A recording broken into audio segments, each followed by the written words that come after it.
habari ya Ndeya? Ndeya ni kusawa kabisa. Watu wa Ndeya wanasemaje? Watu wa Ndeya wanasema tuambie watu wa Nairobi ile place imebaki ya kutafuta kashamba ni Ndeya. It is only 30 kilometers from the city center. There is a vast road network. Maji iko huko, stima iko kwa wingi. Ukitaka sola pia huko kuna kasola kazuri. Iko mingi. Kuja hapo Ndeya tafuta kitu. Lakini mliacha maneno ya mshahara. Ndio kama mnapigana mshahara siku nyingine hapo. Mshahara tulirudisha na huko chini ukae kwao. Sisi tukae kwetu. Watu wa Ndeya, naona watu wa Ndeya are very serious tacklers. Kila wakati ukiwa naona kuna majamaa wanatokeleza hapo wanasema Muchendu wetu governor nini. So watu wa Ndeya nashukuru sana. I really want to say hi to you. Watu wa Ndeya, Bwana Yesu asifiwe. Mwadhani arogosho. Tunawapenda zaidi. Ndio dete muno tako linawapenda sana. Asante sana kwa kuweza kujumuika na sisi kila siku na kutupiga support. Na nataka kusalimia mtu hapo wananichokoza pale kwa WhatsApp group inaitwa Uteti wa Kiambu. Anaitwa John Mogwe. John Mogwe mmoja? Yes, John Mogwe alikuanga principal wa United for Kiambu, lakini United for Kiambu is sarabaratika. Tafadhali John Mogwe, it is good to know that you don't hold monopoly of opinion. Najua ananisikiza bana. Nataka John Mogwe anakujanga hizi kosa. He's a tackler. Labda one of these days ndawaleta mutakoliane nyinyi wenyewe na John Mogwe. Well, I would rather be on the other side of the computer watching him. What are you trying to say about John Mogwe? I'm just trying to say with John Mogwe here we cannot have a moment to converse. We can only shout at each other. Oh, really? Yes. So why do you guys shout at each other? Our ideological differences. If he goes to the west, I go to the east. You see, the problem is that my friend John Mogwe has lived a big chunk of his life in Norway, and he tries to replicate what happens there in this country. I think it is important to get to be alive to the fact that this is Kenya. And in Kenya, I don't doubt that we can change and be like Norway or any other Scandinavian well-managed country. But that change takes time. You have to bring people at par. You have to bring people to your level of understanding, and then you move in the same journey. But that doesn't mean that your opinion is the single most important opinion in the Republic. I may not hold Republic of Kiambu or Kenya? In Republic unajua vita zenu ni ya Kiambu. Republic of Kenya. Ndeya village. Sisi hata hatunanga vita na mheshimiwa John Mogwe. Hatunanga vita. But he is from Limuru, for your information. Oh, ni mtu ya Limuru? Ni mtu ya kwetu Limuru. Na ni mtu amefanya kazi mzuri ya kusomesha watoto. He has an organization inaitwa Elimu na Ufanisi that pays full scholarship for children. So no happy to amekose. He has managed Liloni water project very well. In fact, it is one of the best managed water project as far as I know. The only problem is that John Mogwe sisi wote anataka tuwe kama watu wa Norway. We cannot. We are built differently. We understand issues differently, we process them differently, and eventually we will not it took him 15 years to change his views on issues. Why would he think that the few years he has been in politics he has the capability to change our views and our issues? But nonetheless, John Mogwe is a friend. Okay. The only thing that we have with Mogwe is that we have a different in ideologies. Hiyo ndio shida pekee mko Hakuna, we don't have a personal issue. Hakuna tabu nyingine. Hapana, hakuna tabu nyingine. Nonetheless nimemsalimia na asalimike pahali yako pale Rironi. Na akuje tako bana, na mimi nikuwe nyumbani nimwangalie akiwa tako bana. John Mogwe umekaribishwa officially na Governor P.Muchendu, amesema kuja tako. Karibu sana John Mogwe. Ukuje tuambie ni nani alikanyaga nyanya ya nani ama mahea ya nani pale Kiambu, ndio maana mnakanyagana. Nani will be joining us? Okiya Omtatah will be joining us on Zoom. We're going to have him from 8 a.m. shortly. Akuja tuambie pia kunaendaje, kwa nini hajapeleka corona kotini kwenda kuisu.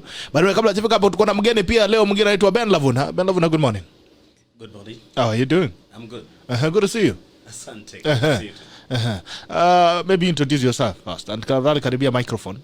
Ama upull your mic. It's a pleasure to be here this morning on the Tackle Show. Most welcome. Yeah.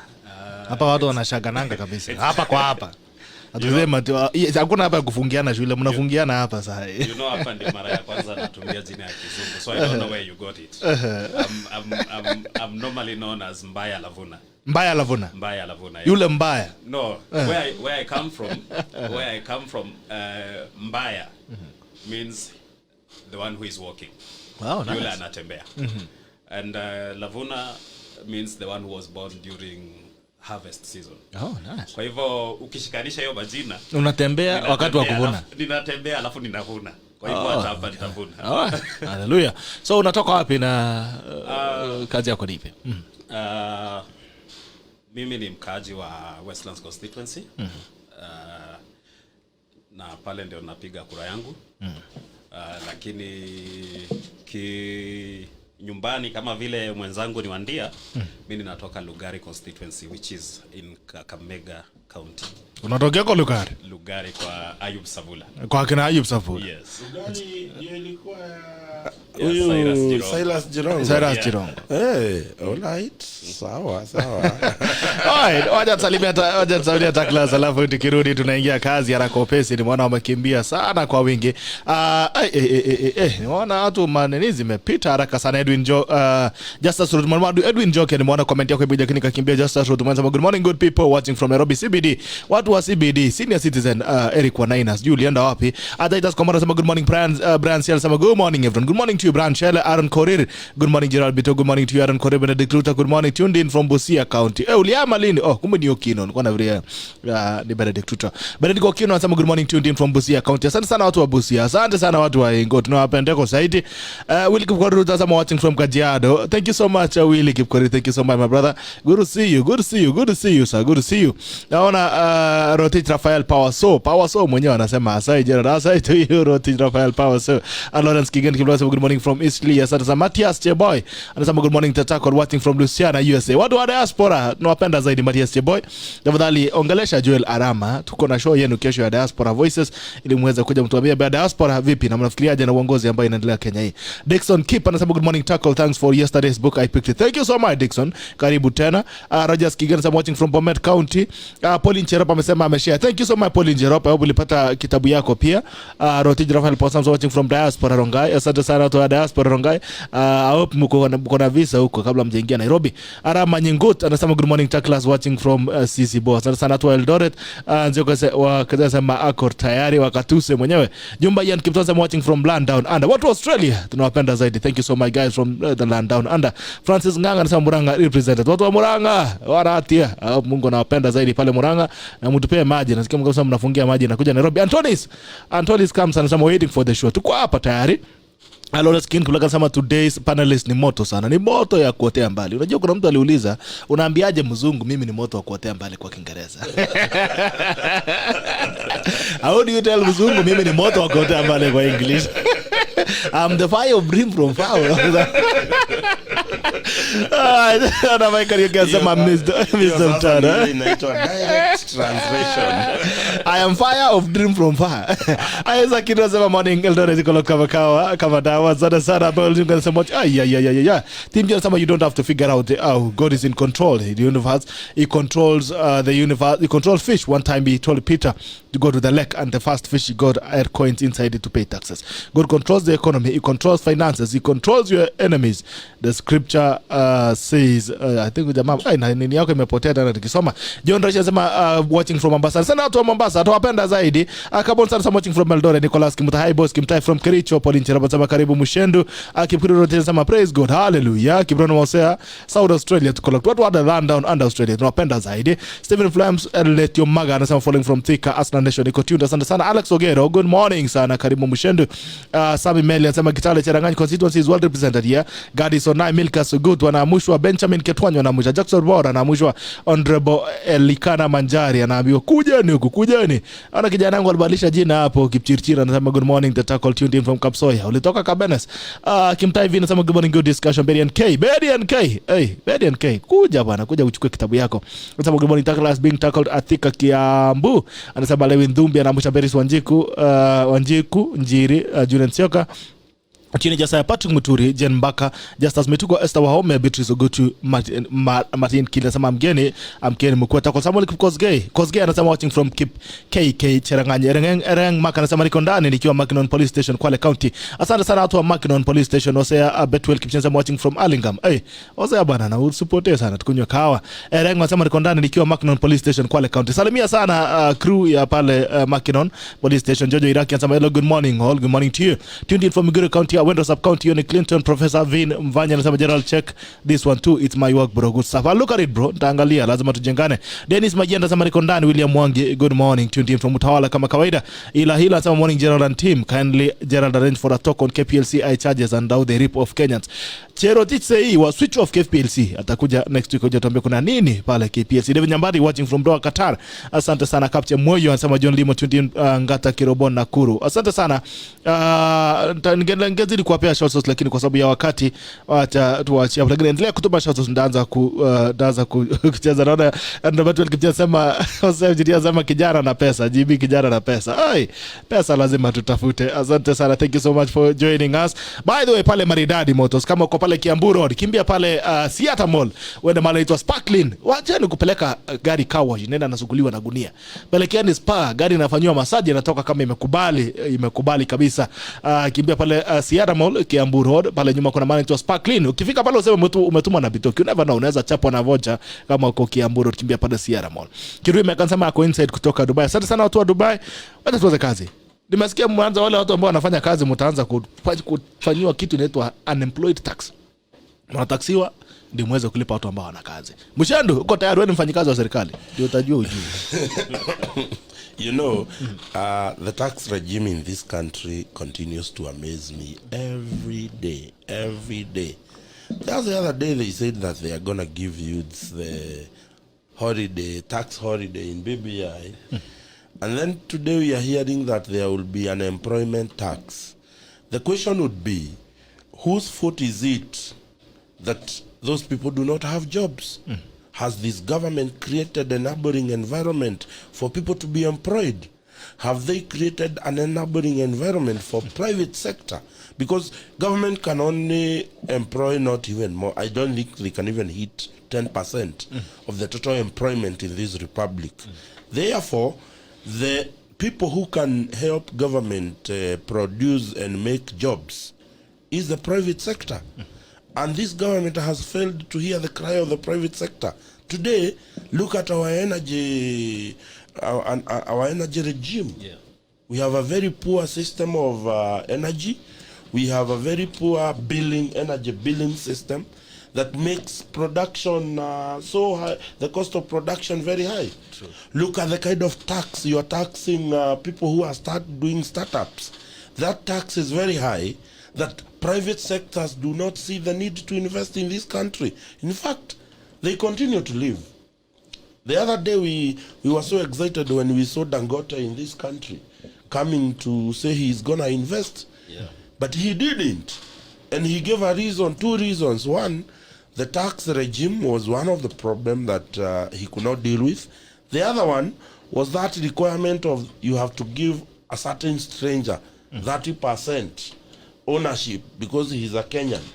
The other issue was the cost of production and the bureaucracy. Yes, and the bureaucracy. Kwanza unasema 30% ya hongo. Ya facilitation, inaitwa facilitation. Facilitation gani? Inakuanga hongo. That is why we have a cabal within government that has mastered the art of 30%.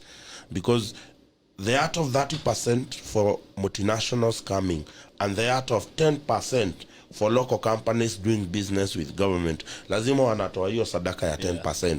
Therefore, it is not Muchendu's fault that there is a certain young man who is qualified, a technician that would be working and he is not working.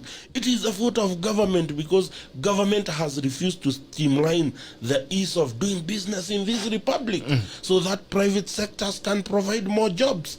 Therefore, I am not ready to pay an employment tax.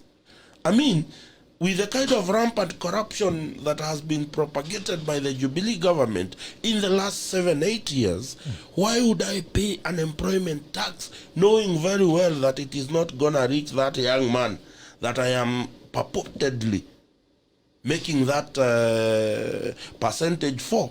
So therefore, this government must wake up and come up with better ways of increasing the tax base so that they are able to, because how many people are employed by government that you will tax an employment tax vis-a-vis the people you are supposed to give that money? What is the percentage of the employed Kenyans vis-a-vis the person we are supposed to apparently contribute an employment tax and give? I mean, even if you put everybody who is employed in this republic and tax them, it will not even meet an inch of those people at home who do not have jobs. I think this government needs to go back to bed and dream again, because an employment tax is something we will gladly have Okiya Omtatah go to court and take this government to task. I mean, imagine this. You are gonna tax me an employment tax. Bitok, I have not been paid for 3 months by the same government. Yeah. It has not paid me for 3 months. Yeah, nani hajakulipa nyoro? Sasa inakuja Kwani unaogopa kusema nyoro hajakulipa? Inakuja unajua sio nyoro wanalipa. Nyoro is the governor. There is a process and the governor bureaucracy. is government. Oh, governor is government. Government that's when inaitwa inaanza na govern yote. I am not responsible for your interpretation. Nimeona kwanza John Mugu amekuja amekusalimia. John Mugu ameshaingia. John Mugu ameshaingia anasema greetings from amiable John. John ukiingia Facebook live, rewind kidogo utakuta pahali nimekutaka. Maana amesalimiwa. Naambia share. Na ashare tafadhali. No, I am saying there is no problem in paying an employment tax. It will not, Kenya will not be the first one. But there are major things that makes me think this is not genuine. One, we have a very rampant corruption in this republic that we do not believe our unemployment tax will go to the right people. That is one.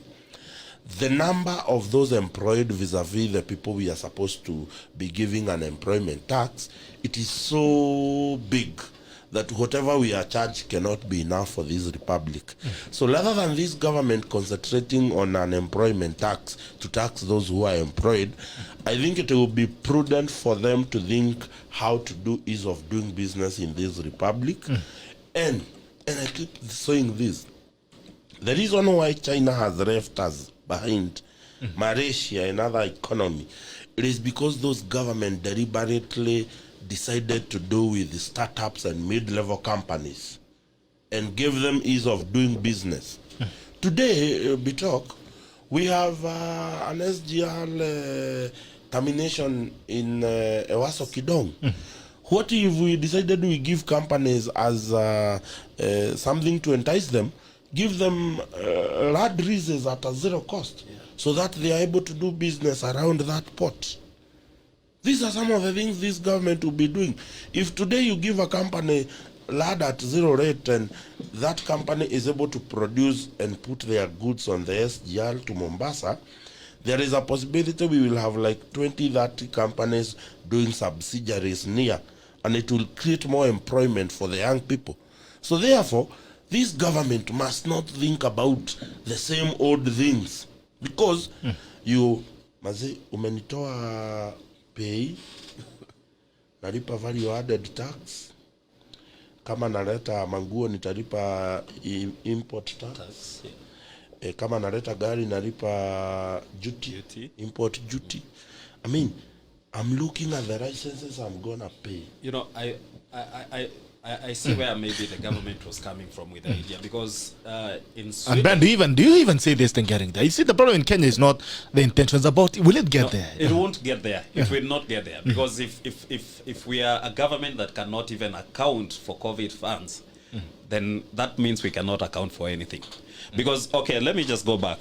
The idea that they want to tax taxpayers, I think is an idea they are trying to ape from Sweden. If you go to Sweden, citizens pay tax for every child who is born, so that every month every child earns around 15,000 shillings. But you see, their system is very efficient, that they make sure that the money gets to the people that are targeted. But for us, let's even not go far. Let's look at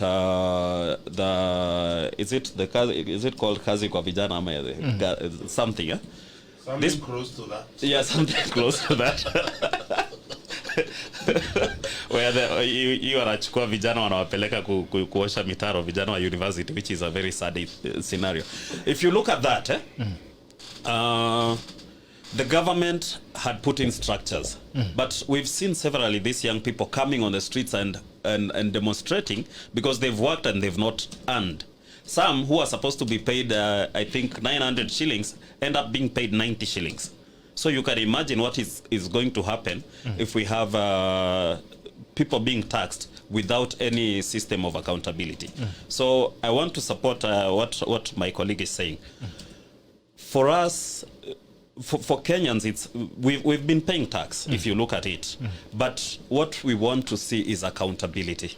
You understand? Yeah. Without accountability, we will keep coming up with new ideas, new proposals. But at the end of the day, the main person who is supposed to be the beneficiary will always end up getting zero.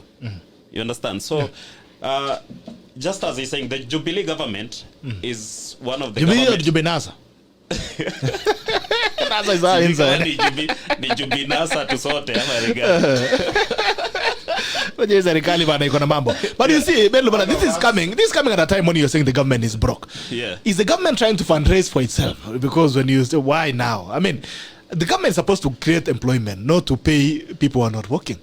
You talk about getting employment. And there's coming a time when the government is saying they want to borrow 2.8 trillion. I think 3.8 trillion from International Monetary Fund. The question is, the other day there was the red flags on Kenya's loaning viability, and now they're talking about taxing public servants to pay unemployed. Where is the data on unemployed Kenyans? For me, I smell mischief altogether. It's mischief because how are you taxing people? This the same government is the government that is telling us that all the public servants have taken a pay cut. You know, the other time I saw Matiang'i saying that they might even take more pay cut, take it even higher because of the rising numbers of COVID. So I think it's a government that is misplaced. And it's a government that doesn't want to sink into reality, and which the reality is that we are broke.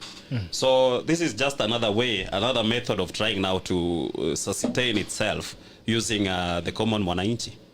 You know, it is not a simple matter as just paying unemployment tax. If you look at the statistics by the Kenya National Bureau of Statistics, you realize that we have about 17 million Kenyan who are aged between 14 and 34 years. Yeah. And the statistics, I looked at them and they were saying in every 10 unemployed Kenyans, 8 are young people. And every year, 800,000 young adults join an already crowded labor-searching movement in this republic. Every year. The National Bureau of Statistics has shown that in the year 2020, the unemployment in this country has moved from 5% of the first quarter to 10% today. An increase of 5%. That is 100% increase of unemployment in this republic.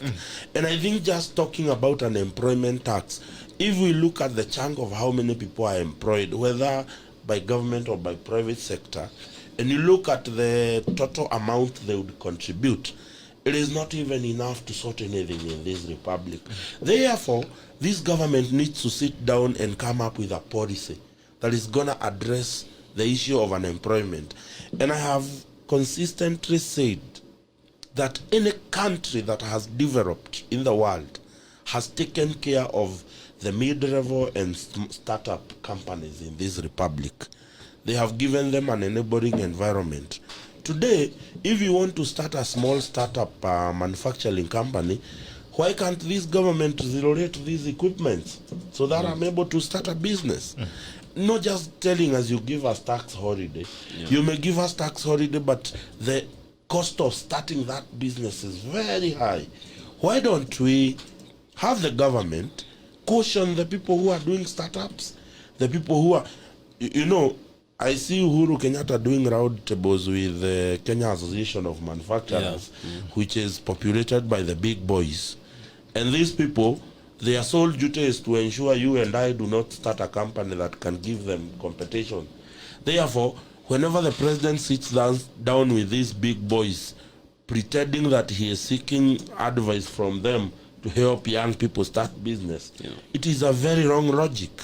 I mean, the government has to make a deliberate decision to involve young people in the problems, because these young people in this republic are so energetic, they are so knowledgeable. I mean, they are. If you sit with these young people, my friend, you realize that this country, we have an industrial youth. They only lack opportunity, capacity building that is supposed to be provided by government to make it. So therefore, as much as they bring the unemployment tax, which is something inevitably we will have to go one way or the other, let us of them create that tax base. Because what is the catch net of that unemployment tax? It is not. It is very low. Today, companies are paying people half pay because of corona. Government has reduced allowances and everything. And then you come to that same person, you have slashed salary by half. And you want to tax them. And you want to tax that person. It doesn't make sense. Right now would be not the right time to talk about unemployment tax. If I was the president, I would invest 14 billion that they want to do a referendum. I would invest it on an IT hub in this republic. I keep telling you, Bitok, and I will never tire from repeating that story of Rwanda here. When Uhuru Kenyatta and Raila, was it not Uhuru Kenyatta, the former president, Mwai Kibaki, and Raila Odinga started kazi kwa vijana, pesa kwa wazee. When they started it, Rwanda invested about 3 billion shillings on a tech hub in Kigali, where if you come with your idea and it is checked and it is viable, government would finance you to establish that idea. They would require 3 things from you when they fund you. One, of course, you have to repay the money that they have funded you with. You would have to involve other young people in your idea, and you will have to create local businesses so that you're able to pay tax. Today, a company from China called Huawei is doing its Africa market phones market in Rwanda. They are producing those phones in Rwanda. They are assembling them there. Today, look at the young people of Rwanda. Very industrial-wise, they are doing better than us. IT-wise, they are doing better than us. Because the government deliberately decided to invest in people. Here, we are taking 5-6 billion and putting them to kazi mtaani. It's a shame. It's a shame. It's a shame. Kufia nyasi bana. Alafu hii serikali imekuwa tu kwa spin. Spin Kenyans. But then what happened, Ben? Kulikuwa na zile pesa ambazo walisema the president and his deputy and the civil servants they were taking pay cuts. Have we actually confirmed that they actually took pay cuts, and have we accounted for that money? You know, it is money sinema tu tunakulanga Kenya. It is really hard to even think of accountability with the Jubilee government, because since 2013, if you've noticed, I think this is the most corrupt government that we've ever had, the most corrupt regime, because it's been a scandal after scandal after scandal after scandal, but at the end of the day, it doesn't come back to Mwananchi and tell us that this is the findings. You understand? So instead of bringing up the findings or maybe money that was misappropriated, they will always come up with something new. You know, because even before, I think before, there was something that was happening before the COVID, and the government just came back and covered the same thing with the COVID issue. So if you look at it critically, if you look at the Uhuru administration, I think it's just unaccountable. It's just unaccountable. There is nothing much we can talk about, because we have so many young Kenyans who are very innovative, you know. And these Kenyans, what they just need is a little boost, as my friend is saying, to ensure that their business is sustainable, and we will have them now paying taxes that will go back to the government and support the projects that the government is doing. But instead, we have a government that is highly taxing any innovative idea that is coming up, that is not creating enough opportunity for the young people. Like this year alone, we have had, I think, around 700,000 graduating from university. Are there opportunities that are going to enable, or is the environment going to enable these people to even create employment or opportunities for other people? So I think it's just a fallacy that the government is creating. And it's sad. Ni sinema. Ni sinema, ni vipindi. Alright. Muchendu. Yes. Mulisema reggae imesimama, reggae kumbe tune ndio imeongezeka zaidi, walikuwa wameendea guitar. The signature collection has started. You know, They are targeting 1 million signatures in 7 days. they can. They can. It's not a big issue. In any case, they are the system. So called. So you now believe there's a system. No. Finally. You know, see mambo, mimi sikusema deep state, nimesema system. So please differentiate. So naamini kuna system. Kuna serikali. Iko serikali. Unajua, even if they do not get those signatures in time, they can always fabricate the one for, what do you call Okoa Jazz. Okoa Kenya. Punguza mzigo. Saa zingine nasikia mpaka za M-Pesa zinatumikanga. Just kidding. But nonetheless, this has been my take on BBI.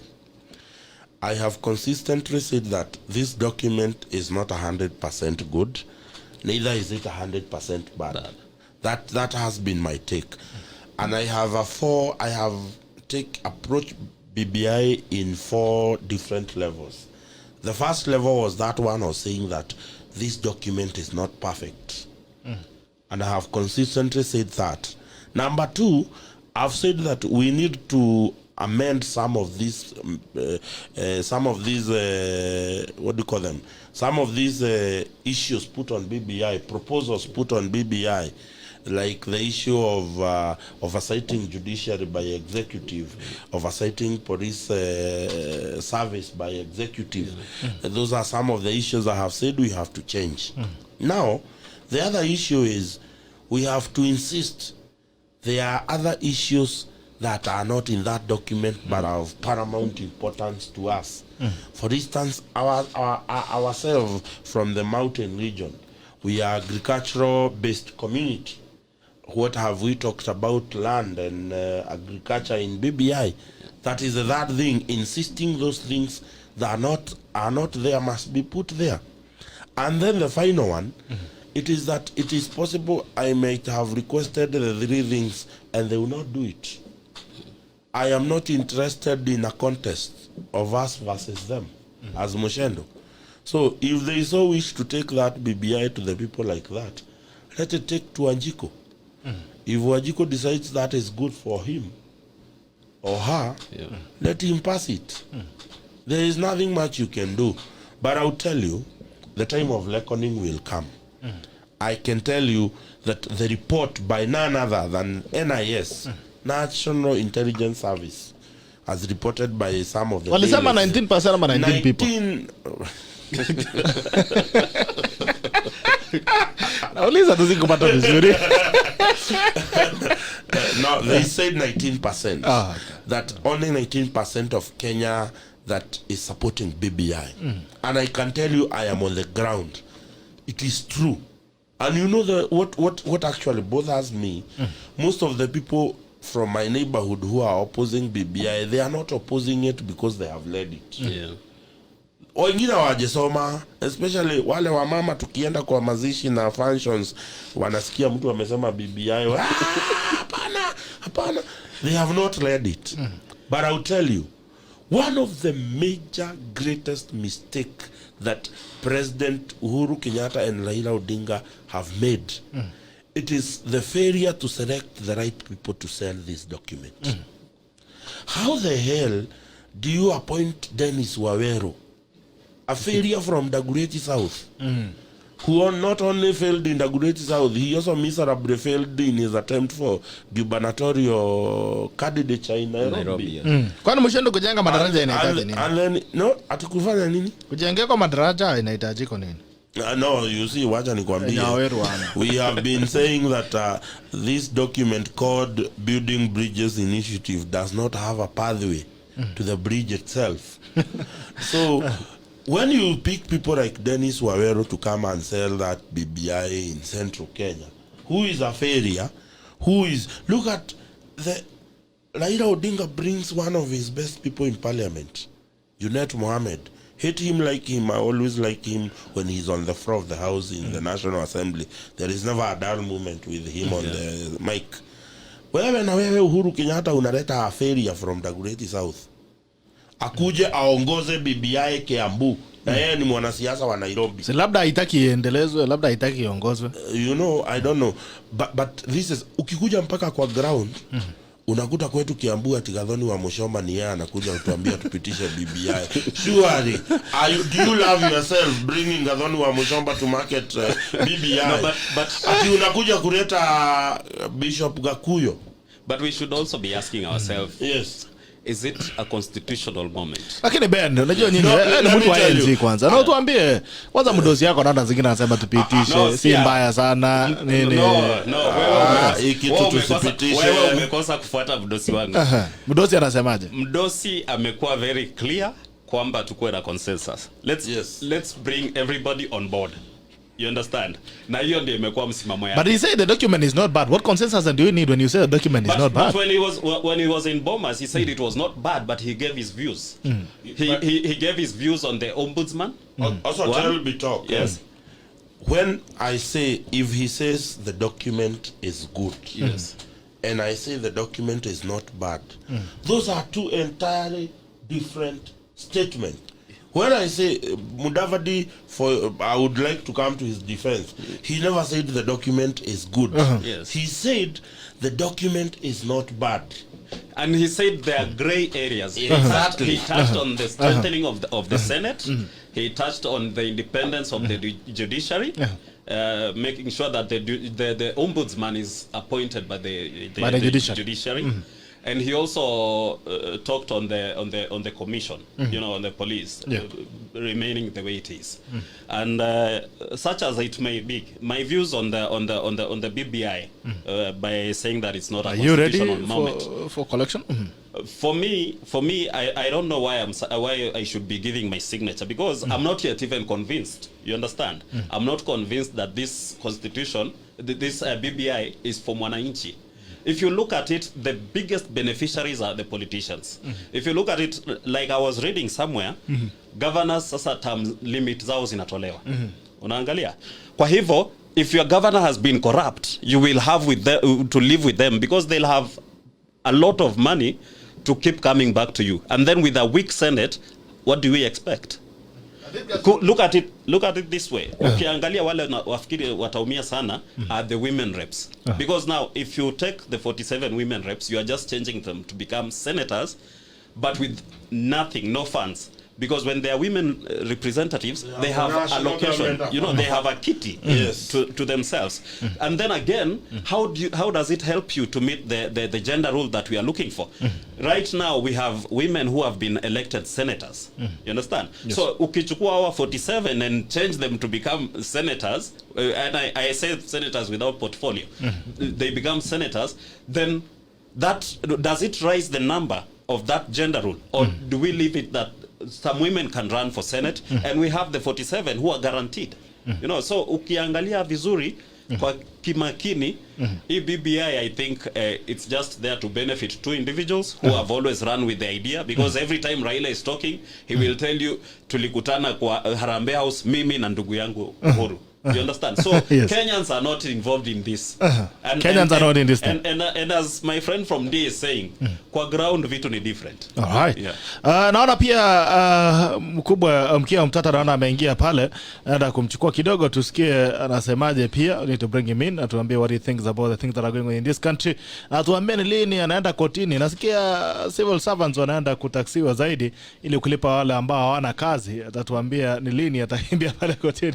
Naambia goes on. Okay, I don't know if you can hear me. Good morning. Kia. Sijui kama unanisikiza. Please unmute yourself so that I can hear. I don't know if you can hear me. Unanisikiza? Good morning.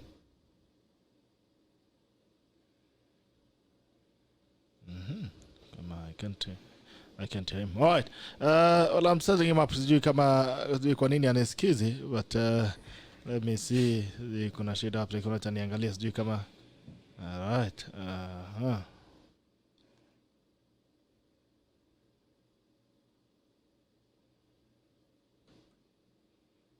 Omtatah, good morning.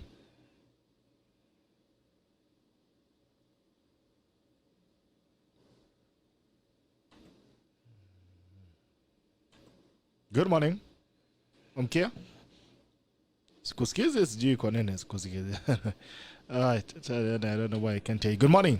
Okiya. All right. Let me look at it, then I'll get back to you shortly. But anyway, as I'm fixing Muchendu,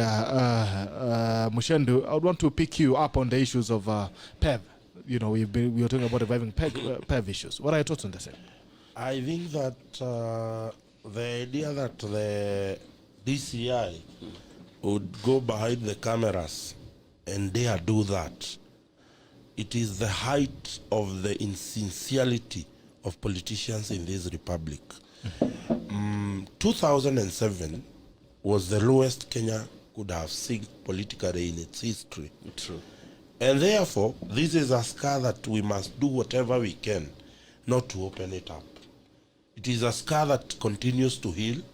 It is part of our history that is dark. We cannot erase it. Yeah. But we have an opportunity to actually put it in our past. When you come and you tell us that you have new, were they 67? Yeah. 67 witnesses. And these 67 witnesses are only giving tales of post-election violence happening in one corner of the republic. I'm still waiting to see another 67 witnesses telling us of the skirmishes in Naivasha. Yeah. I am waiting to see the people who are responsible for skirmishes in Kibla, and in Kisumu, in Mathare.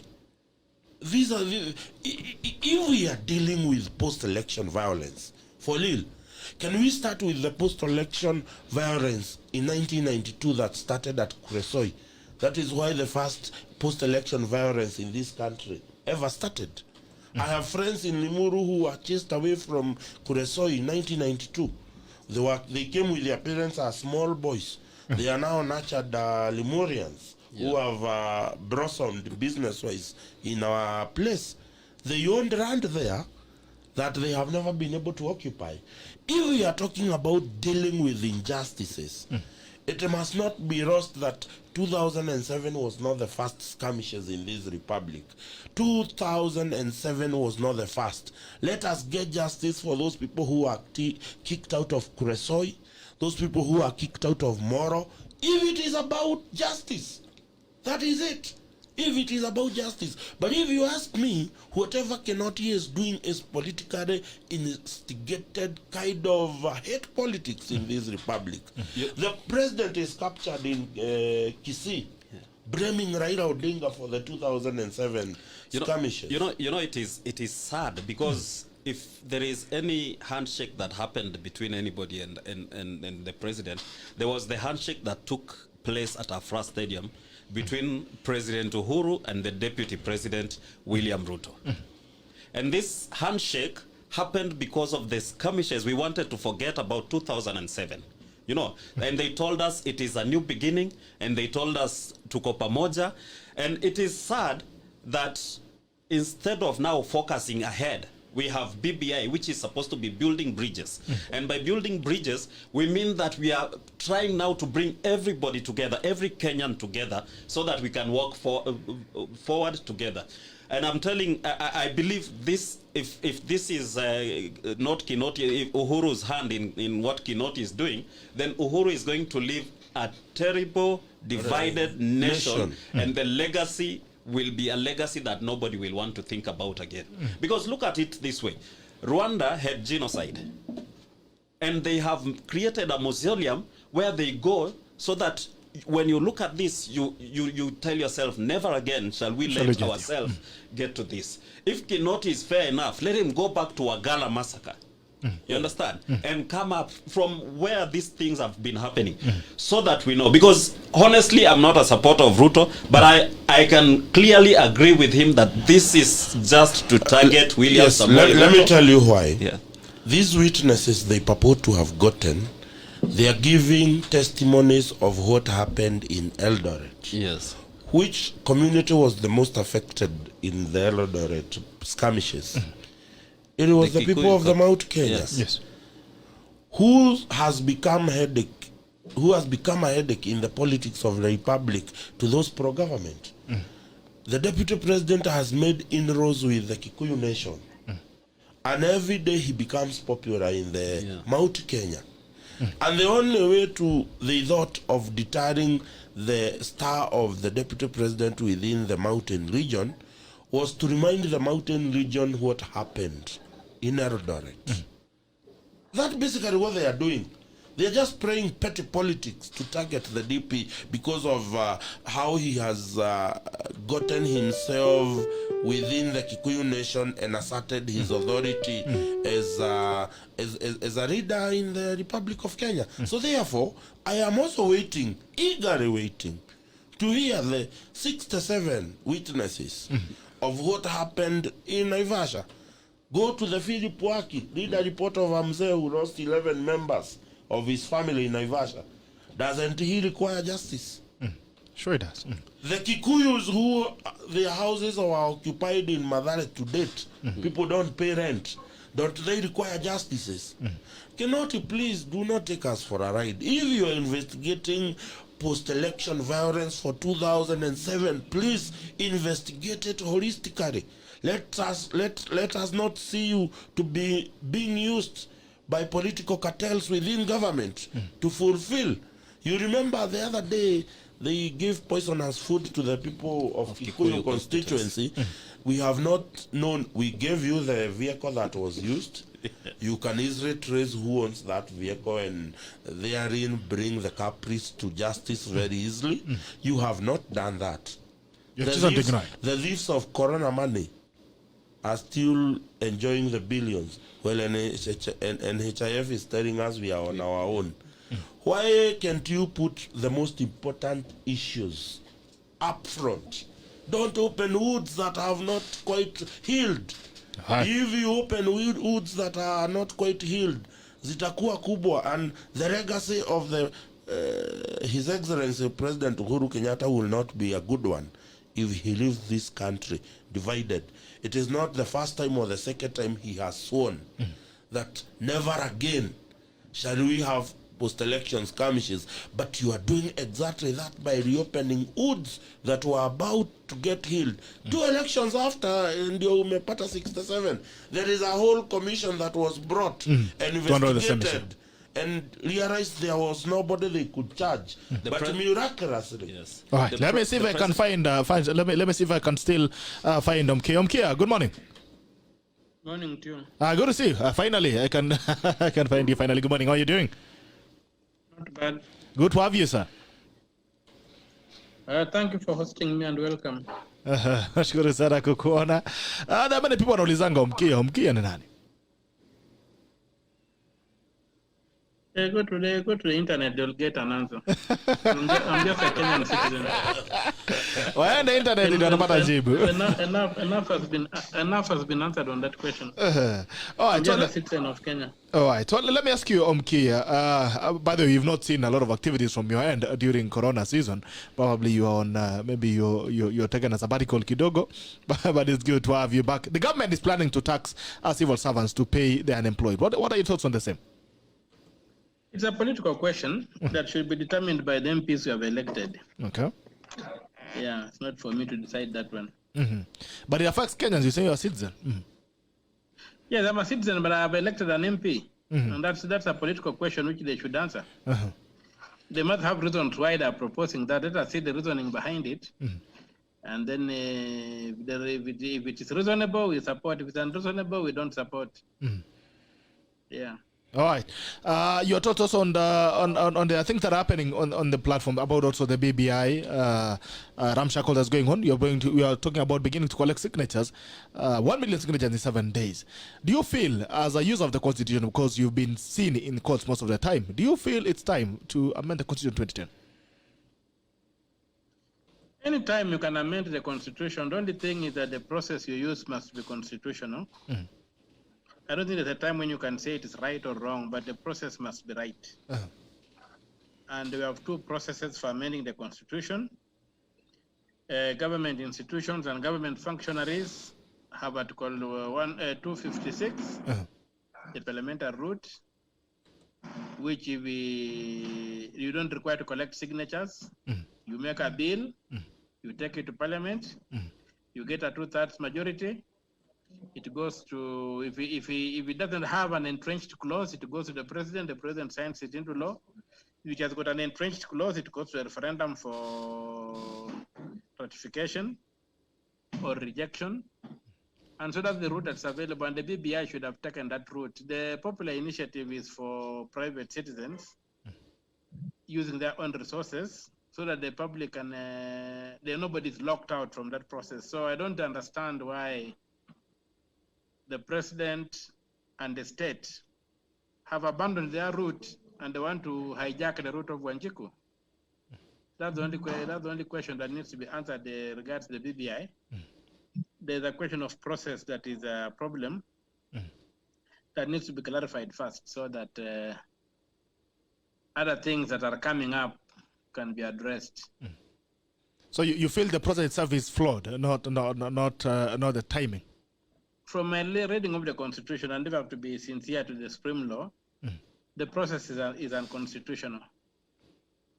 Because if you look at even the Gazette notices that Kenya issued, it's supposed to be a presidential decree. And the president does not work outside the law. So he does not anchor it on any law. It doesn't say which law this is that they're using. So is it that you have gone back to presidential fiat? And whether it is a president or not, why is it Kenya who is signing all these Gazette notices? Not the president. That 135 requires the president to act in person and to in his own signature and seal. So I've got all these challenges that are coming up, and I think it then for me, I'm not able to look at the at what is being proposed, because I'm a strong believer in the rule of law. And where the law is being breached, then we need to cure the breach of the law before you look at the merits. So I believe that whatever is good is in the law. And I think it was said some time back. Necessity is the mother of invention. No, it's the creed of the slave. And the excuse of the tyrant. So there's nothing necessary outside the law. And that's the only thing I would say that we needed to look at and maybe be sober about it and be able to respect this country. We cannot behave like we don't have a constitution. You even see in America whereby they've elected a president-elect. The current president is still the president. So the BBI cannot be the law. We have a constitution that is in force. And we must abide and respect that constitution if we want to go ahead. Otherwise, we are losing anarchy upon ourselves. And so I cannot even discuss the merits of the BBI or the merits for that matter. But even as you give concerns, and also several Kenyans also and leaders also giving concerns on the BBI report on what they feel, even the process that you're talking about. But I mean, it's continued to be pushed down our throats, because you're seeing now everyone are saying, let's first of all let's have everyone on board. Let's have a discussion on what we need to put on the document before we even talk about collecting signatures. Today we are looking at the president and former Prime Minister Raila Odinga. They're saying we are going to launch the signatures today. How does it make you feel as a Kenyan who has expressed concerns on the document that's going to be used on you?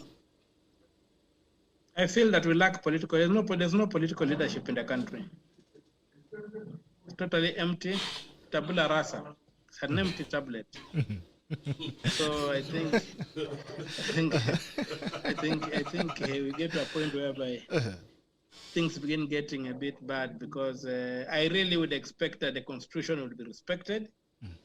And whatever we do it within the constitution. This thing of saying the train is leaving, whatever you are coming or you are not, is nonsense. And I cannot buy into that. This is about my life. It's not about somebody occupying an office. This is about my life. The amendment might last 100 years. So you cannot. It's not something you can rush around and say you are in or out. No. We are also having major concerns about, given that the BBI proposes a raft of amendments, which are also issues. What kind of referendum are you going to have? Is it a single question referendum or a multiple question referendum? Or all these things need to be determined. I've seen there's an advisory that has been moved before the Supreme Court on what threshold the county assemblies need to. For example, what is the threshold for county assembly to approve a constitutional amendment bill? Is it a simple majority, or is it a super majority, 2/3 majority, like it's required in the National Assembly? So all those things are major issues, and that's why some people have been advancing the issue that without a clear referendum act, what we have in the Elections Act for referenda is very, very shallow, cannot guide and govern referenda. We have had decisions in courts in Europe, which have determined how referenda that are democratic can be handled.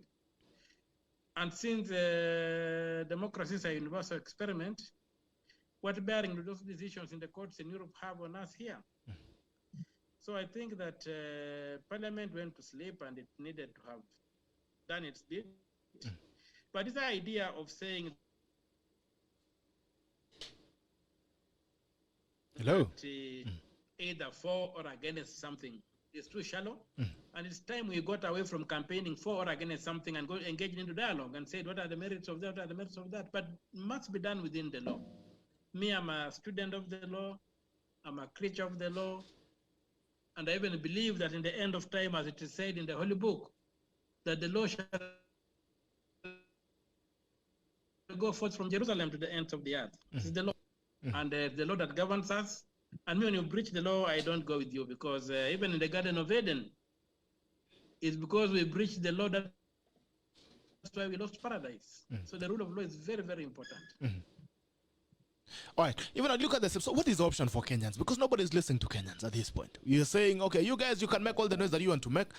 You choose a side, because we've been saying the people who are pushing for consensus, like you, Okiya Omtatah, are being told, guys, why are you arguing about a document that you never contributed to for 2 years? The document was here. They're telling you, instead of complaining about the document, take sides. What are the options that are left for Kenyans? Well, there's only one side. There are no two sides about it. We are a government, we are a country ruled by law. That's why we are called the Republic of Kenya. We are not a kingdom. We are not an estate. The word republic in the name of this country is very, very fundamental. And you cannot say that's my way or the highway. Everybody, the president is an employee of the people, he earns a salary. Whoever is talking, if it is Raila, spending public money, all those rallies he's doing and running around his taxpayers' money. He's not using his own money. And so we cannot begin doing things that are extra constitutional and tell others where you choose sides. You cannot choose the side, any sides where the law is not applicable. Me, I cannot make a choice. But if it will be forced down, then we shall have to wait until the rubber meets the road. And then we'll express ourselves at that time. If it means rolling up our sleeves for whatever is necessary in the circumstances, we'll do. But I would really request that we pull back and abide by the law. So that we can amend, if it's amending the Constitution,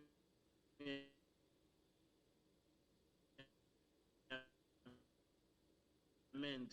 If it's a creeping coup to overthrow the Constitution, we reject it. So that we can get to a point whereby if it's an amendment, they bring a sober amendment, we deal with it. If it's not sober, or pambana nayo. Yeah. All right. So what are your thoughts on Constitution 2010? We are talking about, we are having groups who are saying let's linda katiba mwaka wa 2010.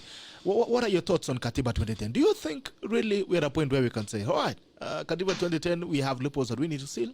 The problem, we have one problem. The problem is not the law. Let us face where the problem is. It's not the law, it's the individuals. Individuals who have got no morals, who have got no vision, who don't believe that Kenya can be better than it is today, who believe Kenya has to be eaten up, who don't believe in creating new wealth, who have got no idea about research and development, who do not understand the role of political action in a polity like ours, who want to consume in New York, in London, in Brussels, while living in Kenya, so that all the assets they cannot develop this country to be like Brussels. So when they are so we have got all these issues that come up, and I think that it's a problem. So the problem is not even the constitution. The problem are the people who want to change the constitution every time. People don't want to deal with the industrialization.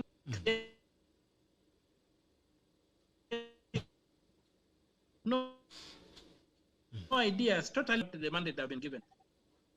And that's what we need to change, both in opposition and in government. We need a new generation to come up, not in terms of age, but in terms of ideas, which can make Kenya realize its great potential.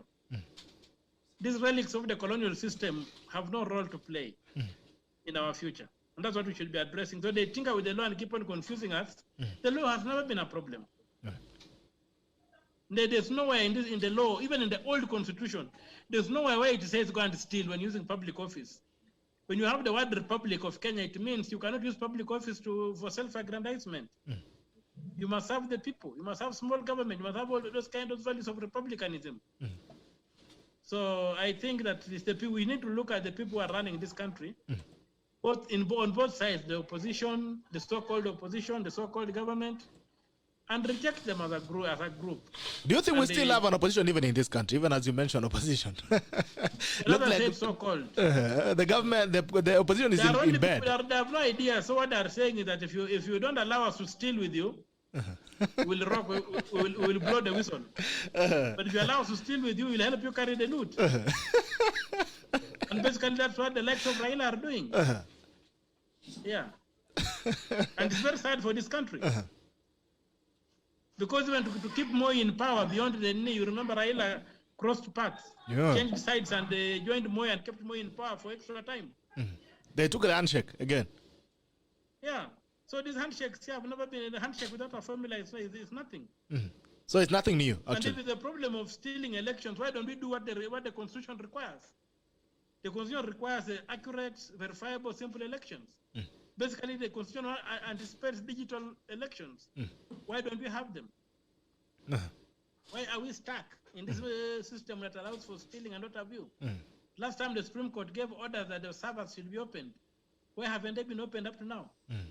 So was that a problem with the Constitution? It's not a problem with the Constitution. It's a problem with the people who lead this country. Sure. And who think that things are only wrong if they are not part of them. And those who think that political parties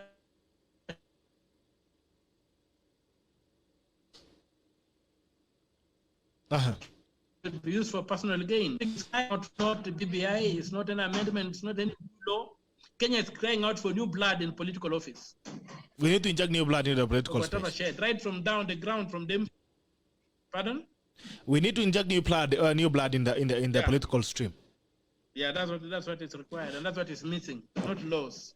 We have enough good laws. We have an influx of laws in this country. Yeah. Well, even as you mentioned, the culture of constitutional changes, where someone comes in, Okiya becomes president and says, now I'm going to shake hands with Bitok, now you're my brother, we need to change the constitution to accommodate our political marriage. How do we fix the culture of personal expediency? Like the issues of national debate is reduced into personal conversations, like, oh, let's change the constitution to accommodate an handshake, let's change the constitution to accommodate a political pact. How do we fix this culture where every regime comes in and thinks they can change the constitution at will?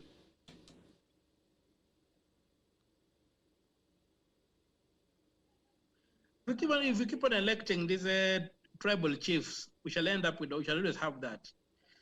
But if the Kenyans were to get to a point whereby they elect people on the basis of their agenda, we will not have those kind of things. There's too much to do in Kenya that you cannot even think of the constitution. The constitution will be the last thing in any president who wants to develop this country. It will be the last thing. But in any politician who wants to develop this country. Even if you look at those who are pushing for political change, look at even, let us take the example of the ODM counties. How have they performed? They were in the opposition. Some of the worst counties are in the ones run by governors that were elected on ODM ticket. Tagarian theft and backwardness and what have you. So what are they offering us? Absolutely nothing. So let us not fool ourselves this way or one way or the other. This country is in a mess, and we need people to begin. We need a leadership that begins developing this country. I wish the president had stuck to his big four agenda, and said something is here now. When I look around, then he comes and tells us that during the State of the Nation address, that in the last 1 year, factories in Kiambu, and they have been able to create good factory jobs and pulled so many people out of poverty. That's the narrative I want to hear from the president. I never hear it. You just get crap, absolute crap, coming from the president. Why? Because he has got no ideas what to do. And outside of Nairobi, Kiambu is burning. Kiambu is collapsing. They expect people in Kiambu to survive as peasants. Yet the economy of Kiambu and Nairobi is hardly different. When you drive, when you go to other areas of Ruaka, there used to be farmlands. Where have those farms gone to now? You have apartments. Where did those people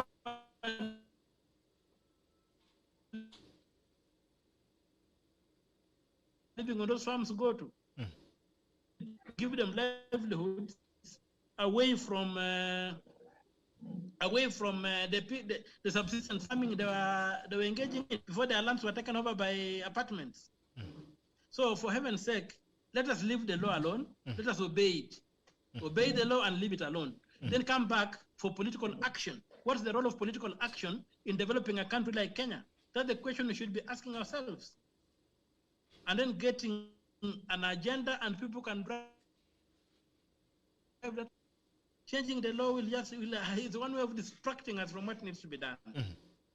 So you're not looking at the real problem. What you're looking at is the bandaging and palliative care that we're giving ourselves, our Kenyans. Politicians are giving us palliative care. It's not palliative care. They are killing us the more. They're hypnotizing us. Yeah, it's not palliative. There's nothing palliative about what they're doing. They're hypnotizing us. And then stealing from us when we are in France. So that's what we need to address. But a generation of Kenyans is Kenya is well educated. We need to begin pushing that agenda, and a new generation needs to emerge to drive this country to industrialization. In 1969, Pope Paul VI released an encyclical where he said the new name of development, the new name of peace is development. The new name of peace is development. Make the people rich. The people, you'll get rid of it and develop the people, so that we can get people out of poverty, and we'll enjoy a lot of the benefits of being rich. But when 90% of the population is struggling, is in squalor, we are not achieving anything. We are doing nothing. All right. So maybe getting back to where an MP once said, we have how many millionaires? A country of how many millionaires and how many poor people? Maybe you're getting back to that conversation once again. Now, there is a story of there's something that has been that has really caused a lot of issue around the country. The reviving of post-election violence cases of 2007, 2008. What's your feeling on that? I don't like commenting from newspaper headlines. And I don't have feelings about things. I usually think about things. I don't feel about things. All right, what are your thoughts? I've tried to think about it, and the other thing is that there is a dichotomy between peace and justice. If somebody was injured and he really has a case and he needs the case to be resolved and he knows a culprit, I wouldn't stop that person from looking for justice. The only problem with the politicization of justice in this country, you have seen when people have been arrested for corruption, their backyard has sent to come and stand by them to protect them, to block the law from reaching them. So to me, in this kind of matters, I would say that the state has a responsibility to punish perpetrators of violence. And people who suffered violence did not suffer violence as Kenyans. So this thing about saying we Kenyans does not arise. It's individuals who suffered violence. It's individuals who lost their people. It's individuals who had their properties burned. And it's up to those individuals to forgive or to have somebody punished. And if you strongly believe that somebody did wronged you and he needs to be punished, then you can go ahead and pursue justice. So I wouldn't give a blanket condemnation of what is happening. And I wouldn't go by the newspaper reports to say what is happening because I don't know exactly what the issues are. And I always believe in giving the government a benefit of doubt until I'm proved wrong. And so in this particular case of the post-election violence, we have also the post-election violence, I think should be handled as a question of historical injustice. And if we want to address that thing holistically, then we need to go back and even look at the Ndung report, because when people are snatched their lands and whatever, that's violence. Violence doesn't have to be somebody sticking a machete in your back. So we have got the Ndung report, we have got the Kiumi report, we have got so many reports lying, the Bagala massacre, we have got all those things lying on the shelves of government. They can bring those things and we can do a serious truth and reconciliation forum and then get over that history. But for as long as those reports are lying on the government shelves and gathering dust, these matters remain alive and will keep on coming up.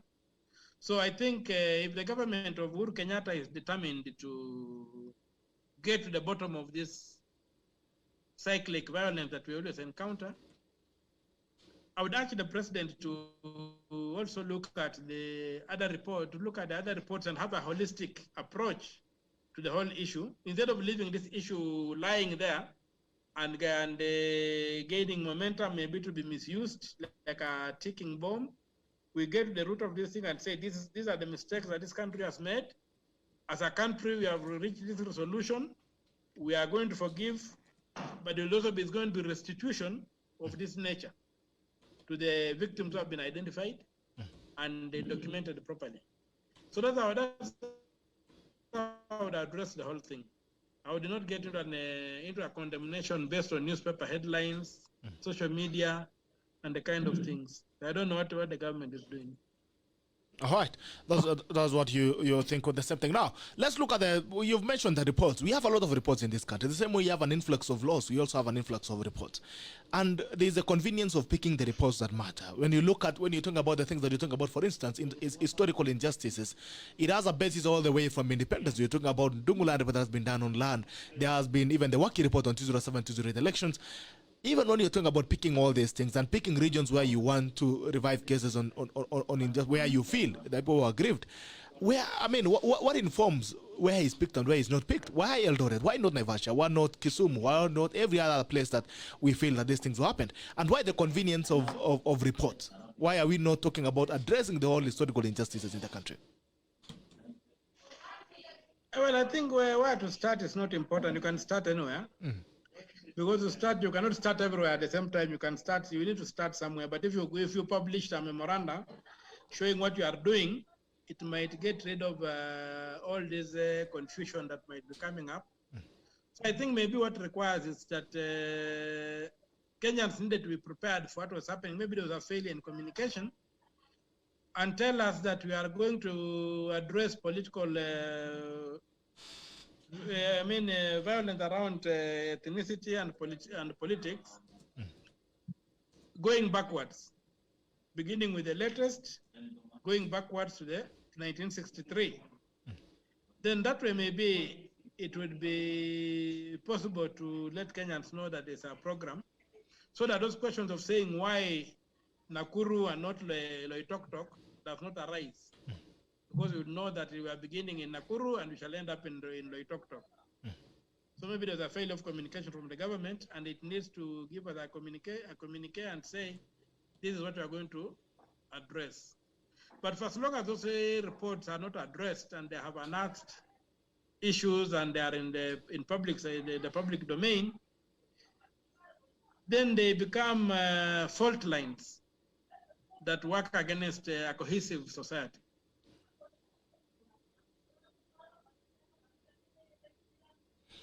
All right. And finally, the economy continues to tank as we talk about the effects of coronavirus, the pandemic. There's now calling it the pandemic. Some have called it the pandemic because the government has been eating more than the sick. What are your thoughts about the way it has been handled? And do you think we should continue in the situation that we are in terms of locking down the economy and every other sector that we're talking about? Well, personally, I'm totally against lockdowns. Because I tend to believe that the cure should not be worse than the disease. But we can only achieve that if we obey the guidelines that have been given by the Ministry of Health. If we can sanitize, if we can keep social distance, if we can wear masks, if we can cut down on unnecessary gatherings and travel, then we can still have the economy running without having lockdowns, which have got very, very dire consequences. Many people have been thrown into squalor. Many livelihoods have been destroyed and even lives have been lost.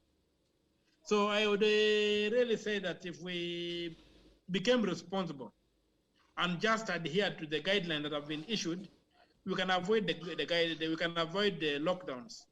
But if push comes to shove and things run out of hand, then the only weapon the government might have is a lockdown. Contain people in their homes until the virus maybe dissipates, or something like that. All right. So I think it's really a public health issue. Just like with malaria, we are told slash your compound, don't leave water standing around, keep a clean environment where mosquitoes cannot replicate and whatever. So the same with the virus, it's largely a public health issue that needs to be pushed as a way of prevention being better than cure, so that if we prevent something that is preventable, and we have seen it's preventable, then we take up the measures. It may be inconvenient to wear a mask. It may be inconvenient to keep on washing our hands, and all those things are inconvenient. It may be inconvenient not to meet with your friends and choice nyamachoma joints in a group. But that's inconvenience we might take for the greater good of keeping the economy going and running. Because the consequences of lockdowns are really, really dire. Because sometimes if you lock down a restaurant, you have not just locked down a restaurant, you have locked down maybe even the chicken farmer. Yeah. You have locked down a lot of things. You have locked down the motorbike fellow who transports the chicken to the restaurant. The multiplier effects are unbelievable. Yeah. And that's why you are seeing the economy totally nosediving. So we must really get the easier way out, which is to obey the guidelines that the government has given, to sanitize, to keep social distance, to mask up. All right. In 5 minutes, allow me to give an opportunity to my panelists to maybe give a few comments on the same on your statements, or ask a question that they could have. Then we will give you an opportunity to give your final remarks. Muchendu, I'll start with you. Hi, Okiya. It's Okiya, not Omkia. Everybody calls me Omkia, and I don't have a tail at the back of my head. Okiya Omtatah. Yes. It's always fun to see. I wanted to hear your input on, we are talking about the pandemic continuing to affect this country, and most county governments have not been paying the health workers who are in the front line. I don't know what is your take on that issue, because it is a paramount issue of importance that we continue to lose very serious frontline health workers, and government doesn't seem to be bothered by that. It's a case of misplaced priorities, because if you have your soldiers on an empty stomach, they cannot fight any war. That's a given, and I think during this time, I think it would have done. The government should have gone out of its way to beef up the resources around the health workers who are the frontline workers, because you'll find that even assuming Kenya was to go to a war that was really a serious war, people would be asked maybe to sell their household goods and contribute to the government effort to fight that war. So we needed the same mobilization of the population and the resources that the country has, and especially the strategic reserves that are there to deal with the disasters and emergencies, to make sure that the medical personnel are addressed. And also the issue of the pandemic. The pandemic is like a war. It's not like life as usual. So it is the driver should be the national government, not the county government. The national government should have come in strongly to make sure that all the facilities that it has are working. And of course, they were forgetting one thing, that there was a lot of money that was stolen from the knee. And I would have expected to see those people hanging from lamp posts in Uhuru Park. We need some very, very symbolically, they were not literally. We need some very, very serious action to be taken to against those people who stole these public funds. And even maybe an emergency, state of emergency, sort of a reaction to what had happened, so that we deter any further behavior like that. So that calamities don't become opportunities for this so-called looters. So I think that there's been a big failure in terms of resourcing the health sector.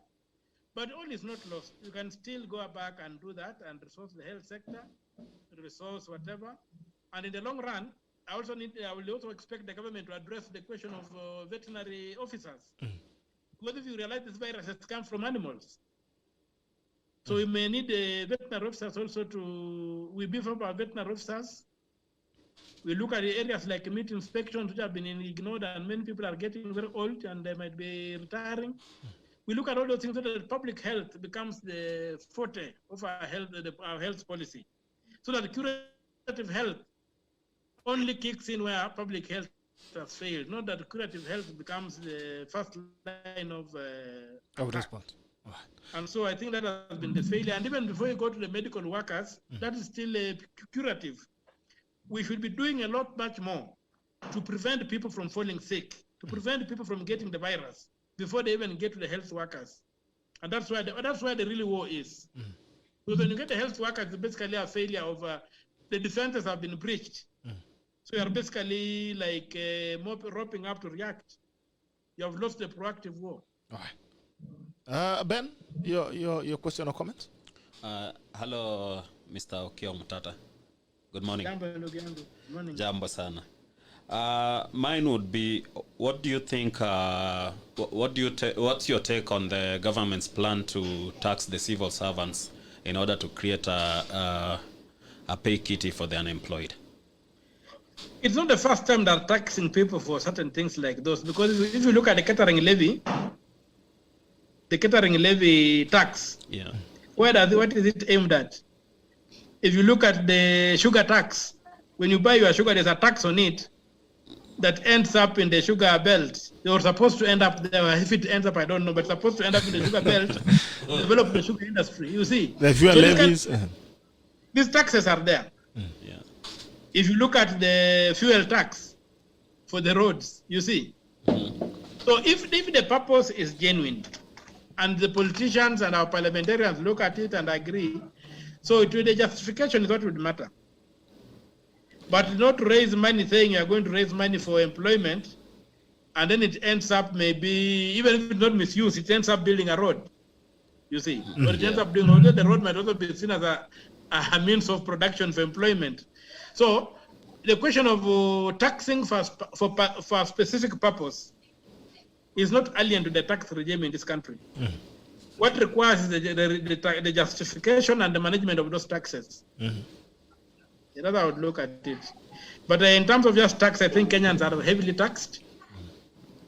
And there's a major problem in the utilization of the taxes. I would love to see an improvement in the utilization of taxes before we impose more as a practical issue. But in principle, I don't think there's anything wrong with imposing a tax specific to a certain. Most of our taxes are geared that way. All right. So, please give us your final remarks. My final remarks is, let us be good Kenyans, let us observe the law, let us worship God, okay, our Creator. Yes. All right. Thank you so much for joining us.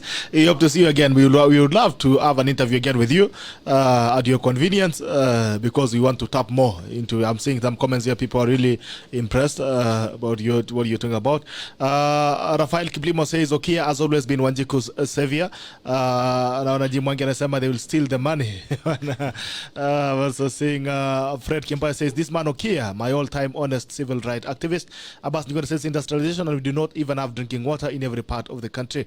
I'm seeing also Lawrence Kiblagat and said, I've never listened to Okiya. From Mistok is the kind of people we need, saying it as it is. Kilia says, good morning. Okiya is full of immense senses, is oozing wisdom to the greedy political leaders. BBI is full of dimwits and danda heads, or chanda head.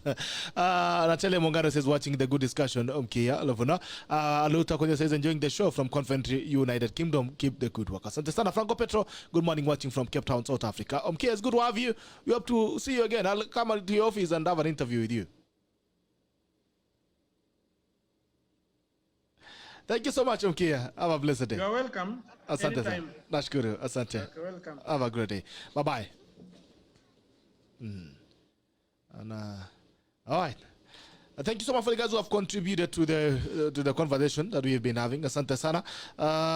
What are your rejoinders, Muchendu?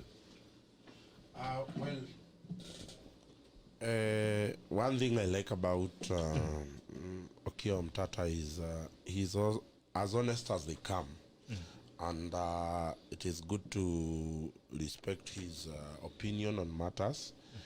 Most of his opinions are not personalized opinion, and therefore he gets quite a bigger following because he touches on issues that are for the common wananchi. And offering himself to be doing that is very selfless. I must congratulate on him on that. Nonetheless, I must also say I feel that when it comes to the issues of politics of the day, he is very careful not to entangle himself in them. He's very sly. Therefore, it is very hard to know what exactly he stands for in terms of politics of this republic. Probably it's good for his trade, I would say. Do you say trade? Yes, trade, for his trade, yes. I did say trade because basically we have known Okiya Omtatah because of taking the bull by its horn in the courts. It can never be lost that despite him taking selfless acts like those, it cannot be lost that he is a Kenyan who is living in Kenya and with expenses. So there must be somewhat, whatever, anything he earns out of that. This is Kenya, my friend. You know, you cannot actually live on bread alone. You have to. Anyway, nonetheless, it is an honor to actually share a platform with him. I hope we get time to come and sit on this, and I hope he comes to a time when our new studios are yes, already. Can we know these guys wa miaka kinomkia sasa hivi wanaogopa kwenda kwa baba. That's why they're really staying away. Otherwise, looking at some of the issues that he has raised, and I've insisted here that this particular document called BBI, has it used the right path constitutionally to get to where it is? Yes. How did we end up putting 10 billion shillings to this particular document? Did we initiate the constitutional amendment process the right way? Now that's something that we can ponder on as to the pathway for this document to be where it is today. I agree with him to that extent that it is not a matter of when we should amend the constitution, because I have always insisted that a constitution is a progressive document. It can be amended. It's only that the only time we could not amend the constitution was the first 10 years, as it was required by the part of the schedule of this constitution. But constitution is a progressive document. It can be amended any time for whatever purpose. But the process of doing that must be overboard. Something we cannot actually testify for BBI.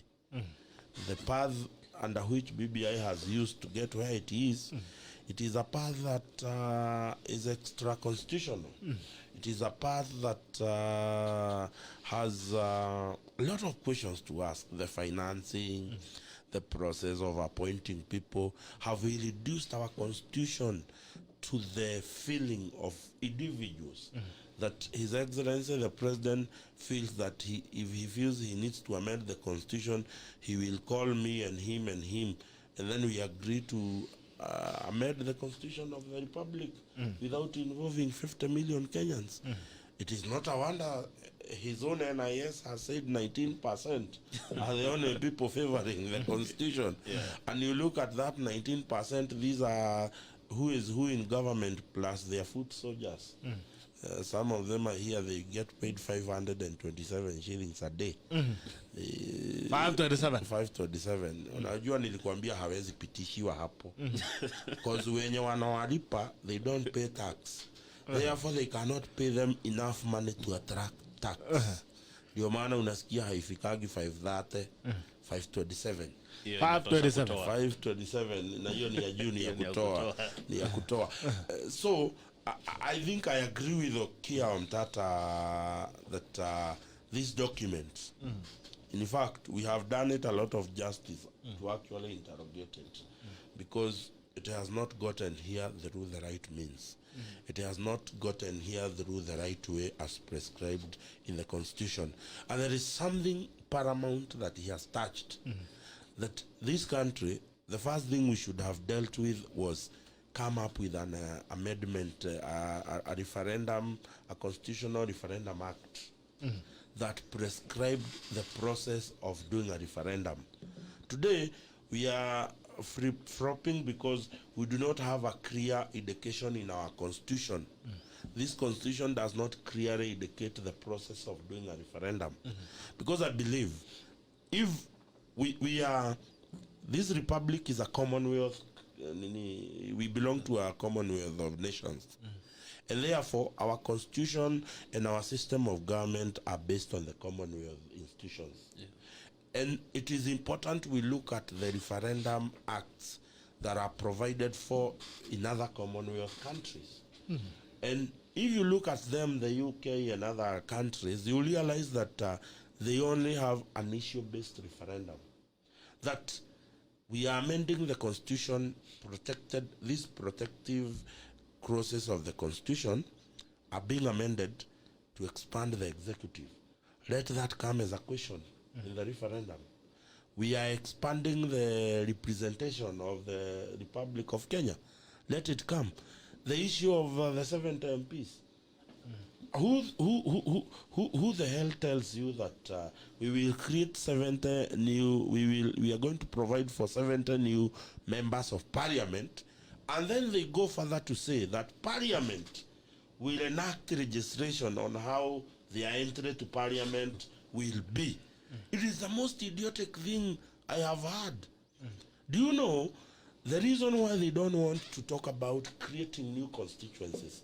It is if you look at the process provided for creation of new constituencies, it means that if we open that Pandora's box of redoing and modeling our boundaries, we are going to lose a lot of constituencies, especially in northern Kenya. You come to central Kenya, we lose constituencies like Daragwa. We lose constituencies like Kieni, not Kieni. We lose constituencies like Mukorweini. We will lose constituencies like Madhioya. We will lose quite a number of hoping constituencies that do not meet the prescribed requirements of a constitution in the constitution. And therefore, they do not want to upset our brothers in northern Kenya, because this is a con game. We have to keep them at bay, remain with 290 constituencies, come up with a formula of 70 new members of parliament, but the entry of these 70 new members of parliament becomes a problem. Lakini unaambiwa parliament will enact. I think what is agenda? Yeah, I think, first of all, let me salute Okiya Omtatah. I support his views. He's been candid enough. What I think Kenya lacks is that we lack a government that is able to implement the constitution to the latter. Because if this constitution, the current, the 2010 constitution is implemented to the latter, then we will not need the BBI. And just as my friend has said, we have as Kenyans to look critically into the BBI and look at it clearly to see, is it meant for Wanjiko or is it a document that is meant for the big five? You understand? And if it is meant for the big five, then how is it going to help us in uniting the nation? For example, let me go to the legislature where they say the president appoints the prime minister, you know, from the party with the majority. And we have a scenario where the president has won, his party has the majority. So the president is going to have the president, the deputy president, his and all those positions. So how are we going to say that it's a win-win situation? When you come to the judiciary, we all know that the judiciary is always underfunded.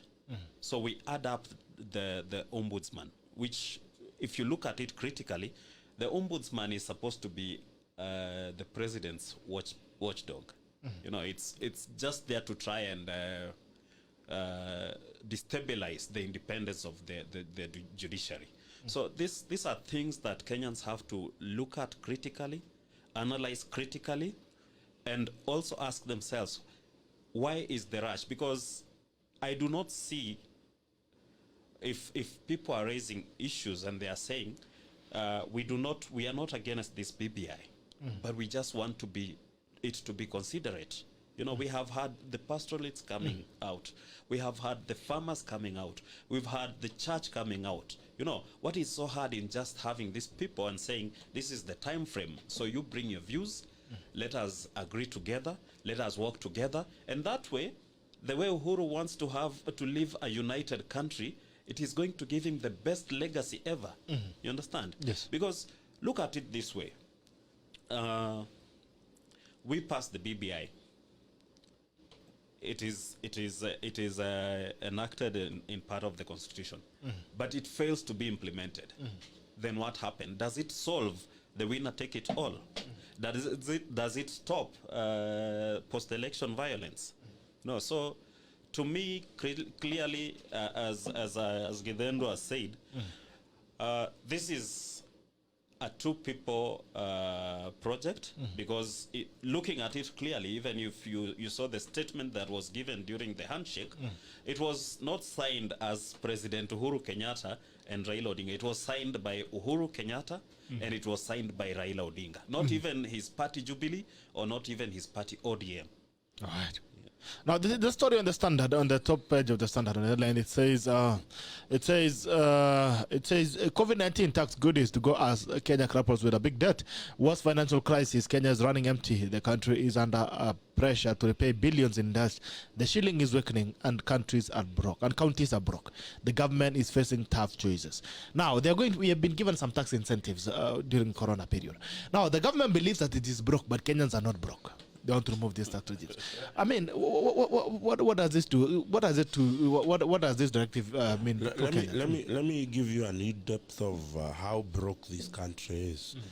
And before I am accused of plagiarism, I want to lead a sentiment by one Honorable Didi Nyoro, the Member of Parliament for Kiharu. And he opines, the President Moi Kibaki left a thriving country with only 1.8 trillion both domestic and foreign debts. Our current situation is in excess of 7 trillion in debt. We borrow Kenya shillings 2.5 billion every day. While we read a budget of close to 3 trillion, KRA target for the year is partly 1.2 trillion. Our external debt is over 3.5 trillion, which is almost entirely dollar dominated. This means anytime our local currency, Kenya shillings, loses to the greenback by 1%, our external debt increases by 35 billion without receiving any coin from our debtors. I mean, when you see on TV that our Kenya shillings moved from 107 to 108 to the dollar, our debt increases by around 35 billion just like that. But we have been told some document has solution for all this misleadership and clearly lopsided priorities. If we cannot afford to remit to counties 15% already provided, how are we going to afford the proposed 35%? That is how this country has sunk in debt. But our priority is a certain document. And as Okiya Omtatah has ably said, the problem is not the laws in this republic. The problem is the people we have entrusted leadership with. Are they willing to execute the law as it is prescribed? This is it. And I'll tell you, while I agree with the sentiments of Didi Nyoro, which are very factual, I will also have a rejoinder for him, because it is this parliament that has increased the debt ceiling to 9 trillion shillings. So, as we are talking, we are in debt 7 trillion. But Uhuru still has a room to borrow extra 2 trillion because this particular National Assembly extended the debt ceiling to 9 trillion. Where were you, the Honorable Didi Nyoro and other members of parliament that give the president the leeway to borrow? He's currently, I saw the data, is it yesterday, we are borrowing 285 billion. 400 billion. 400 billion is not nothing. Uhuru can borrow 2 trillion and you will not do a damn thing about it. In any case, you have given him the ceiling, that ceiling. You have increased the debt ceiling to that level. Therefore, I think for me, can we have priorities set straight? We continue to take debt. Our income or our revenue continues to shrink. Our Kenya shillings continues to lose in the money market, and therefore continues to increase our debts. What is this government doing about that? Are we simply, haven't you seen Nigeria is now in recession? One of the most populous nations in Africa is in recession. With a lot of natural resources. It is about management, my brother. It is. This country has a lot of natural resources too. How are we managing it? Today, we are one of the countries that is importing titanium, exporting titanium. These big vehicles you see, Bugatti and other racing vehicles, they are made with titanium because the boiling point of titanium is very high. And they are going at a very crazy speed. What value are we getting? Other than having titanium base, which is a Canadian company, what value is it giving? Is it giving us? Is it giving us? How are we managing our natural resources? How have we managed them to the level? Let me tell you. I see us mining oil from Turkana and selling it at peanuts. And I asked myself, why couldn't we leverage that oil still on the ground and get money on it? Today, what has America done?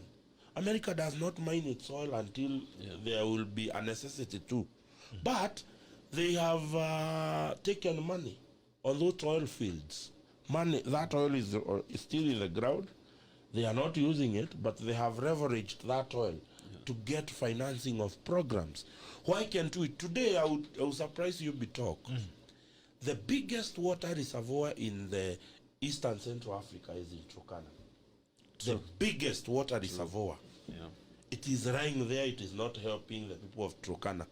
Can the government leverage this reservoir of water to companies that can come drill that water 20 years to come, pick that money and uplift the economy of the people of Turkana? So it is about management of our natural resources. How well do we manage them? How well do we ensure that despite the fact that we do not mine them, they become a national treasure that can attract a lot of money? Today, we will not be leveraging loans to be paying with our tax, collected tax. we'll be leveraging loans with a water reservoir in company that a nation can come claim its loan after that years we have invested that money and build an economy. So this is an issue talk of a government that has its misplaced priorities, misplaced. and it is not managing our natural resources the way they should be managed. Today we are one of the biggest producing limestone country. How is it helping us? All right, Ben, your tackle of the day as we close. I'll echo what my party leader, Honorable Musalia Mudavadi, has always reminded us. The economy, the country is broke, and we are almost busting the ceiling. And he's repeated this, and I think the best thing that the president would have been doing now would be to put in place an economic recovery team in preparedness as we approach it, just in case the vaccine that is being tested is found to be working. But now I'm telling you, even after the post-COVID, I do not think that we are prepared on economic recovery at all.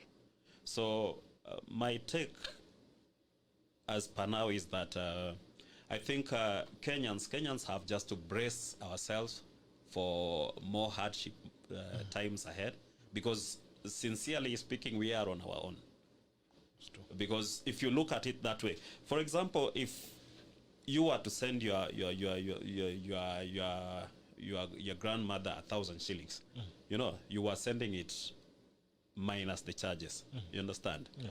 So if they are now going to charge you again, are you going to send it to her again? So it's going to be costly. So I think Kenyans are on our own, and I want to believe the only other person that is with Kenyans is Musalia Mudavadi, and Kenyans tukae na Musalia, because he's the only person who has been speaking on behalf of Wanjiko day in, day out. He's the only person who has addressed who has raised the issue of addressing the gray areas on the BBI. But Raila amesema tupitishe vile ilivyo, tupangane mbele. He's the only person who has been reminding us about where the economy is. And when he's telling us that, we should not forget that he was Minister of Finance at the age of 33. And he took over when the economy was on its lowest knees. You know? So that is all I can say. Muchendu, umecheka as you give us your tackle of the day. No, I've just remembered that Musalia Mudavadi was the Minister of Education, was on class 4. And somebody has the audacity kusema ati tukae na Musalia bana. Now, we need to move away from Stone Age politicians. Yeah, we need to move away from now. That is on a lighter note. I share a lot of sentiment. You need to draw that. Yes. No. You need to withdraw that. No, there is, let me tell you. Let me be honest with you. There is absolutely no way in heaven or hell I can support anyone who was a minister when I was in class 4. Which year was that? My friend, which year was that? That was 1990. Was it 1993 or 1994? My friend, you know, there is someone who has, you know, even when he was minister, even Mark Zuckerberg was not born. No, what you are saying. Imagine that. No, what you are saying is that you elect a leader because of the age. Not No. I am talking about him being a minister from 89 or 88, should be there about. How long has Joe Biden been? No, hold your horses. I am simply saying, him being a minister from then, how he has adjudicated in a government that has continuously failed this republic. He cannot run away from the financial mishaps by the government of President Moi when he was in power. He was responsible. If you are talking about personal capability, Honorable Musalia Mudavadi and any other Kano minister, anybody who was in Kano minister, including the current deputy president, they must stand us and tell us what is it that they did during President Moi that brought some hope in this republic. That is it. And to make the matter worse, Musalia Mudavadi is actually, we should not be referring to him as just the former minister of finance. He's a former vice president of this republic. Anyway, that was just beside the point. Today my tackle is on the Election Act. You know, in 16th of January 2017, the Parliament enacted a law that requires every person contesting for the member of parliament or contesting for the MCA to have a degree. And I feel, for me, this is not constitutional, and it is something I am ready to go and challenge in court, because one, this republic only requires that every Kenyan must undergo compulsory primary school and education and secondary school education. Therefore, by defact is that the minimum educational requirement in this republic should be that of a secondary school, because that is where the Minister of Education puts a cut on the mandatory education. Number two, we have thousands of Kenyans who apply for the Higher Education Loans Board and they do not get. Subsequently, some of them do not end up going to university. We end up then punishing them in parliament by declaring that for you to ascertain a seat, to get a seat as a member of parliament or as an MCA, you must have a degree. This guy did not get the required bursary or help from government to make it that degree. Therefore, he has not lived up to his expectation in life. And you also go and gag him because of lack of a degree. Number three, the right to vote must be equated to the right to be voted. It is not possible that a Kenyan, I have a right to vote, but I do not have a right to vote the person I want. Somebody has actually pre-selected me a certain courage of people for me to choose. And then the most important of them all, what is the percentage of people with degrees in this republic? I'll tell you. Research has shown that we have about about 1.2 million people with degrees in this republic. Out of the 1.2 million people with degrees in this republic, 600 of them are illegally acquired degrees. Only 400,000 people have genuine degrees. If you convert that particular percentage of people with degrees in this republic to the 50 million Kenyans that we have, they represent a percentage that is not 2%. Therefore, Parliament has enacted a registration that requires the rest of the 50 million Kenyans to be controlled by 2%, which only has degrees in this republic. It is not fair and equal representation for Kenya to enact law requiring people to have degrees. Today, I am here in the tackle, and I've been in the presence of people without degrees who can canvass issues. And having a degree must not be equated to the capacity to interrogate and exercise legal potential in the county assembly or in the National Assembly. Therefore, the Parliament of Kenya, we are coming for you. We are seeking a constitutional interpretation into that particular requirement that broke quite a number. Can I tell you the ripple effect of that? 2 county assemblies in this republic, 2 county assemblies, each has only 2 graduates. By the fact that that law is going to come to force in 2022, you will be sending an entire assembly home based on a requirement that does not meet the human right threshold. It does not meet the criteria. Today, we have come up with a new education system called the CBC. CBC declares that at a certain point it is going to be decided, Muchendu, you will not go to university because your ability is in tertiary courses. Technical. Are you telling me that person, because he has been forced by CBC to go to the tertiary way, he now cannot get a chance to be the president of the republic or the governor or the MCA because he went to do tertiary? That is something we need to look at, that you cannot gag 49 million Kenyans that they do not have a pathway to leadership of this country simply because they do not have a degree, that only 1 million of Kenyans are capable of leading this republic. All right. Thank you so much, Muchendu. Thank you so much, Ben, for coming in. This is your first time here. To all the tacklers who have been coming in. Okiya Omtatah, asante sana kwa kuja pia. Thank you so much for joining us this morning for this discussion. Thank you for the guys who have been commenting as well. Naona just comments tu kidogo. Naona let's settle some every time I listen to the tackle a new idea. I listen to a tackle a new idea. I get thanks, Gerald. But asante sana. James Maina, Gerald also asked Mr. Muchendu to argue our case in court too. We dual citizens are not allowed to contest election post. Wow, that's James Maina. Political wasema a good debate. Thank you so much. Asante sana. Abbas Njuguna sama, I agree with Muchendu as far as management of the country resources is concerned. It's a shame that Kenya sometimes receives food donations considering land and climate available. All those reasons always given are stories. Brian Mulama, congratulations team Atok, Lavuna doing well. Asante sana.